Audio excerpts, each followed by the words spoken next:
वालेकुम जी, welcome back to my channel. कैसे हैं आप सब? मेरे चैनल में आप सबको खुशामदीद और दुआ है कि सब बिल्कुल खैरियत से हों। तो जी ये है जी आज का व्लॉग और आज का लंच ही मैं आपके साथ शेयर करने लगी हूँ। आज मैं सोच रही थी क्या बनाऊँ, समझ कुछ आ नहीं रहा था। सालन बनाने को मेरा दिल नहीं चाह रहा था, तो मैंने सोचा कोई चावलों वाली चीज़ बना लेते हैं। फिर याद आया कि कल तो मैं छोलियाँ लेके आई थी, तो क्यों ना आज छोलिए वाले चावल ही बना लें। तो मेरे बच्चों को पता है क्या है, इनको ना दालें अच्छी लगती हैं, सब्जियां इतना ज़्यादा खुश होकर नहीं खाते। खा लेते हैं, इनकार नहीं करते, लेकिन ना जो चीज़ खुश होकर खाई जाती है ना वो हिसाब नहीं होता। तो दालें अब कितना को खाए इंसान। तो लास्ट डेज में ना काफ़ी ज़्यादा हम लोग दालें बनाते रहे हैं। कभी मसर बना लेते थे, कभी मूंग की दाल पका लेते थे, बस इसी तरह से ना चल रहा था। माश की दाल भी काफ़ी बनाई। तो अब मेरा दिल चाह रहा था कि कुछ सब्जियों की तरफ भी ध्यान देना चाहिए। तो कल मैंने फिर आपके साथ शेयर किया था ना, एक दो सब्जियां मैं लेके आई थी, तो बस वही ना आज मैं चावल ही बनाने लगी थी। साथ में मैंने आलू भी बॉयल करने के लिए रख दिए हैं, प्रेशर में ही रखे हैं। मैंने कहा जितनी देर में चावल बनेंगे, पुलाव बनेगा, तो उतनी देर में ना आलू बॉयल हो जाएंगे, आलू की टिक्कियां साथ में बना लेंगे तो अच्छी लगेंगी खाने में ना।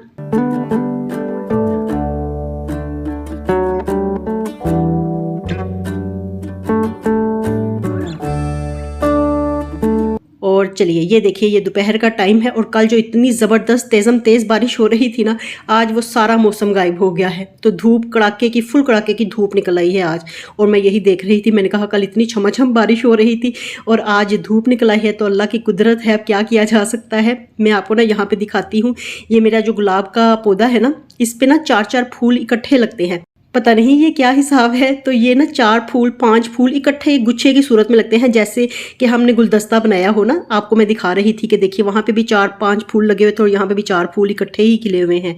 तो बड़ा प्यारा लगता है ये प्लांट। तो लास्ट डेज में ना मैंने काफ़ी ज़्यादा प्लांट्स लगाए हैं और काफ़ी ज़्यादा मैंने ना पौधों पे पैसे खर्च किए हैं।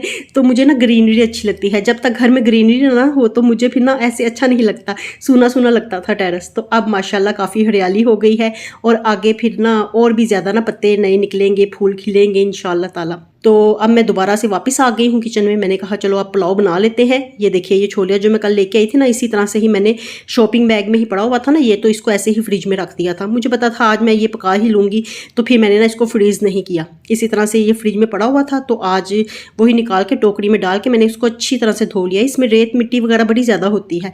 तो पहले क्या होता था, जब मेरी शादी नहीं हुई थी, जब हम लोग बच्चे थे, तो मेरी अम्मी ना झाड़ियों वाला जो होता है ना छोलिया, वो लेके आती होती थी और हम ना बैठ के कई कई घंटे ना निकालते रहते होते थे।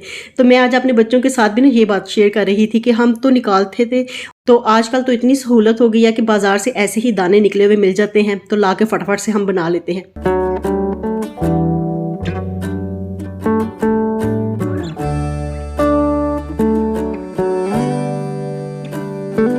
तो बस चलिए फटाफट से ना, यहाँ पे मैंने प्याज को गोल्डन करने के लिए रखा हुआ था। इसमें ना ज़्यादा मैं प्याज को गोल्डन नहीं करती हूँ, क्योंकि ना फिर चावल ज़्यादा ही जो पुलाव बनता है ना वो डार्क कलर का बन जाता है। छोले का पुलाव वैसे ही बड़ा गाढ़े रंग का बनता है, तो इसलिए ना बस लाइट सा गोल्डन मैंने किया प्याज को। उसमें कुछ खड़े मसाले डाल दिए और साथ में लहसुन अदरक की पेस्ट भी डाल दी थी, हल्का सा फ्राई करके। तो इसमें मैंने टमाटरों की पेस्ट भी डाल दी, साथ में बेसिक वाले जो मसाले थे सारे वो भी डाल दिए थे।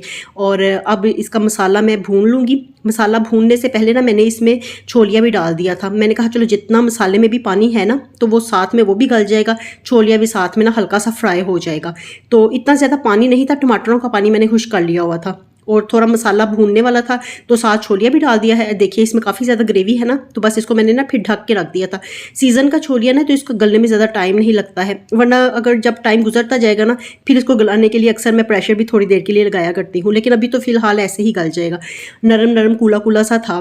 तो कल वैसे महंगा बड़ा ज़्यादा मिला है, कल 250 का आधा किलो मिला है। और मेरी हेल्पर ना आज मुझे बता रही थी कि उनके एरिया में ना ये 60 का किलो मिल रहा है, यानी कि जो झाड़ियों वाला है ना, तो वो 60 का केजी मिल रहा है। तो वो मुझे कह रही थी कि आप मुझे बताती, मैं आपको निकाल के दाने ला के तो दे देती, तो फिर उस हिसाब से आप मुझे पैसे दे देती। तो मैंने कहा चलो अच्छा, अगली दफ़ा से इस तरह से कर लेंगे।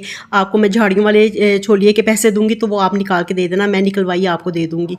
और यहाँ पे ना आलू भी इतनी देर में बॉयल हो गए थे, सिर्फ 5 मिनट ही लगे थे आलू बॉयल होते हुए। तो प्रेशर में ना जल्दी से आलू बॉयल हो जाते हैं। जब से मैंने फूड पांडा का काम स्टार्ट किया है ना, तो आलू के पराठे में बनाया करती थी, तो उसके लिए ना फिर आलू मुझे फटाफट से बॉयल करने पड़ते थे। तो मैंने यही तरीका अपना लिया है कि प्रेशर में लगाती हूँ इसको स्टीम 5 मिनट की, और जल्दी से ये बॉयल हो जाते हैं। पानी गिरा के मैंने उसको अच्छे से मैश कर लिया है। थोड़ी देर के लिए मैं फ्रिज में रख आई थी, तो ठंडे हो जाएंगे ना, फिर इसमें सारे मसाले डाल के तो फिर मैं टिक्कियाँ बना लूँगी। उतनी देर में यहाँ पे फिर मैं पुलाव की साइड पे आ गई हूँ, और छोलिया गल गया था, मैंने इसको अच्छे से चेक कर लिया है। और इसमें अब मैंने ना 1 प्याली भर के दही भी डाल दी है। दही डालने से फ़ायदा ये होगा कि चावल हमारे ज़्यादा डार्क कलर के नहीं बनेंगे।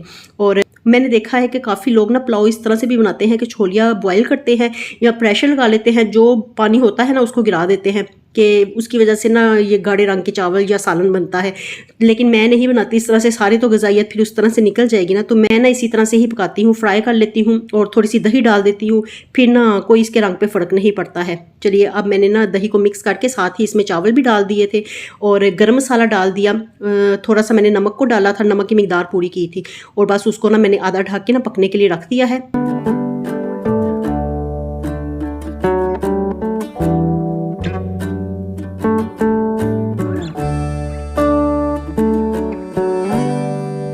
और अब यहाँ पे मैं आ गई हूँ रायते वाली साइड पे। रायता बना लूँगी। आजकल गर्मियाँ है ना, तो रायता खाने को दिल करता है, दही खाने को ना। सुबह के टाइम पे अब लस्सी भी पीने को दिल करता है। मुँह इतना ज़्यादा खुश्क हो जाता है ना, तो अभी स्टार्टिंग है, पता नहीं आगे क्या हाल होगा हमारा जून जुलाई के महीनों में। अभी स्टार्टिंग में ही इतनी ज़्यादा गर्मी होने लग गई है, और लगती भी बहुत ज़्यादा है। चलिए, पानी पी पी के भी ना समझ नहीं आती कि सारा दिन में हम कितना ज़्यादा पानी पिए कि प्यास हमारी ख़त्म हो, इतना ज़्यादा बुरा हाल होता है।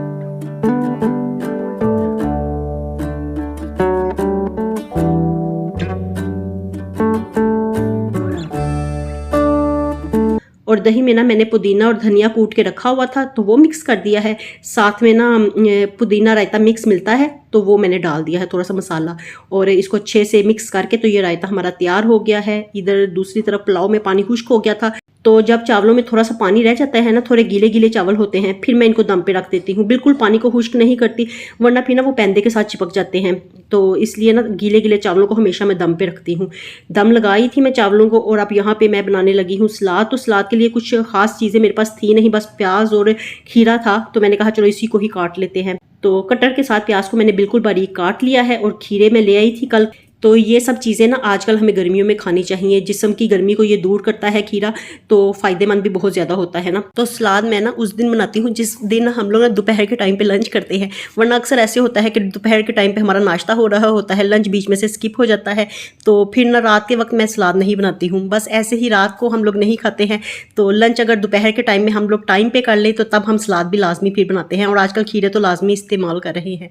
तो चलिए, यहाँ पे ना 2 खीरे मैंने निकाले थे, और वो दोनों को ही मैंने काट लिए हैं। अभी मेरे बच्चों को पता नहीं है इस वक्त कि मैं खीरे काट रही हूँ, वरना वो आते जाते ना पकड़ के ऐसे ही टुकड़े खाते जाते हैं। तो इसलिए ना मैंने उनको खबर भी नहीं होने दी और चुपके से यहाँ पे काट लिए हैं, वरना मैं काट के ये सलाद बना के फ्रिज में रखती हूँ तो आधे से ज़्यादा गायब हो जाता है हमारे लंच करने से पहले ही। तो ये देखिए, ज़बरदस्त ये तैयार हो गया है, और लीमू भी नहीं था, वरना मैं इसे ना निचोड़ देती। चलिए, इसी तरह से ही ना मैंने दोनों चीज़ों को काट के तो रख दिया है। फ्रिज में रखा ही थी मैं रायता भी और ये सलाद भी। और अब मैं फ्रिज में से ही निकाल के लाई हूँ ये आलू।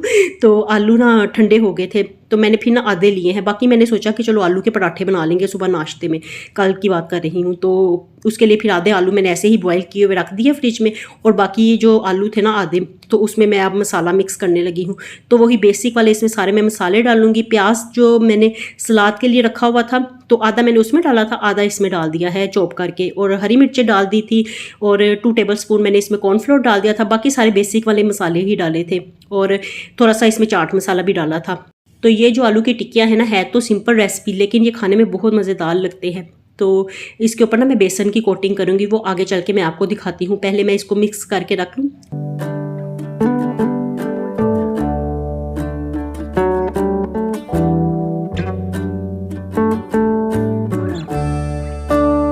तो चलिए, ये मिक्सचर तो बन गया था, और अब फटाफट से इसके कबाब भी बना लेते हैं। ये सिंपल से होते हैं, लेकिन खाने में ये बहुत ही ज़्यादा मज़ेदार लगते हैं। हमने रमज़ान में भी ये काफ़ी ज़्यादा बनाए हैं ना, तो अच्छे लगते थे, बच्चों को भी पसंद आते थे, मुझे भी अच्छे लगते थे। सिंपल तो इतने मिर्च मसाले इसमें ऐड नहीं ना होते, तो ऐसी चीज़ें अच्छी लगती हैं जिसमें मसाले ज़्यादा ना हो। तो रमज़ान में क्योंकि पानी कम पिया जाता था ना, तो उसकी वजह से फिर जलन वगैरह होती थी, तो इसलिए ना हम लोग ना लेस स्पाइसेस वाली चीज़ें ही खाते रहे हैं।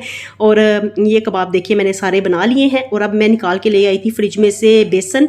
तो ये पकोड़ा मिक्स है जो रमज़ान में मैंने तैयार किया था ना, तो बच गया था थोड़ा सा। तो आजकल ना मैं ऐसी चीज़ें ना जो मैदा वगैरह या बेसन, तो इसको ना फ्रिज में ही रखती हूँ, बाहर नहीं रखती, क्योंकि बाहर कीड़ा ना पड़ जाए, सुसरियाँ ना पड़ जाए, तो इस बात का डर रहता है। तो आजकल ये सारी चीज़ें जो मैंने है ना वो फ्रिज में ही रखती हैं।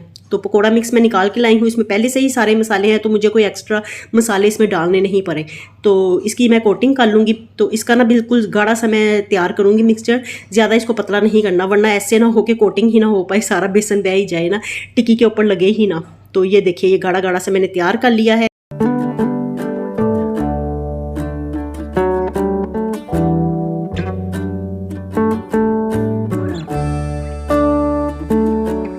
तो अब पुलाव में आ गया था दम। 10 मिनट का मैंने लगाना था, 15 मिनट हो गए, पता ही नहीं चला टाइम का।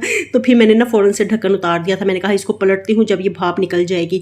और देखिए कितने ज़बरदस्त ये पुलाव बन गया है ना, बड़ा मज़ेदार बना था, करारा करारा, और यकीन जानिए बड़ा ही मज़ा आया। और लग भी बड़ा अच्छा रहा था, कलर भी बड़ा अच्छा आया था। और आजकल जो सीज़न की वेजिटेबल्स है ना, उनको खाने का मज़ा ही और होता है। चलिए फटाफट से यहाँ पे हम टिक्कियाँ फ्राई कर लेते हैं और फिर साथ में अपना लंच इंजॉय करते हैं। तो बस ये देखिए बेसन की कोटिंग करके तो मैं इसे ऑयल में डालती जाऊँगी। और ये ना इतना कम ऑयल जस्ट करती है ना, क्योंकि ज़्यादा ऑयल वाली चीज़ें अब अच्छी नहीं लगती। इतना तो ऑयल खाया है हम लोगों ने रमज़ान में, तो अब दिल चाहता है ऑयल से परहेज़ ही किया जाए, कौन सा इतना फ़ायदेमंद है ना हमारे लिए। तो बस इसलिए ना कम ऑयल वाली चीज़ें ही अच्छी लगती हैं। तो यहाँ पे देखिए मैंने जितना भी ऑयल डाला है ना, लास्ट में आप देखिएगा जब ये टिक्कियाँ फ्राई भी हो जाएंगी, गोल्डन भी हो जाएंगी, तब भी ना ये ऑयल काफ़ी ज़्यादा बचा हुआ पड़ा होगा तवे के ऊपर ही ना।